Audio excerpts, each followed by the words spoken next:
ጠቅላይ ሚኒስትር አብይ አህመድ ሹመታቸውን ተቀብለው መቀለ ከገቡ ወራትን ያስቆጠሩት የትግራይ ጊዜያዊ አስተዳደር ፕሬዝዳንት ሌተናል ጄኔራል ታደሰ ወረደ ተመዝነው ከሚዛን በታች ሆነዋል የሚሉ አስተያየት ሰጪዎች አሉ። ከበድ ያለ ትችት እየተሰነዘረባቸው ነው።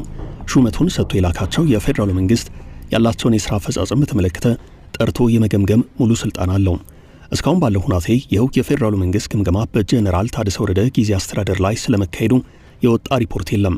ሆኖም የመገምገሚያ መስፈርቶችን አውጥቼ ግምገማ አካሂጃለሁ ያለው የትግራይ ዓለም አቀፍ የምሁራን ባለሙያዎች ስብስብ የሌተናል ጄኔራል ታደሰ ወረደ የትግራይ ጊዜያዊ አስተዳደር በውድቀት ውስጥ እንደሚገኝ በሚገባ አረጋግጫለሁ ብለዋል። ይኸው የግምገማ ሪፖርት የጄኔራል ታደሰን የአሁኑን አስተዳደር ከቀደመው ከአቶ ጌታቸው ረዳ ጋር በማነጻጸር ዝቅ ያለ ነጥብ ሰጥቷል። የትግራይ ዓለም አቀፍ የምሁራንና ባለሙያዎች ስብስብ የሌተናል ጄኔራል ታደሰ ወረደን የወራት የአስተዳደር ቆይታ ራሱ ባወጣቸው የመገምገሚያ መስፈርቶች መዝኖ ጠበቅ ያለ ሂሳይ ትችት አቅርቧል።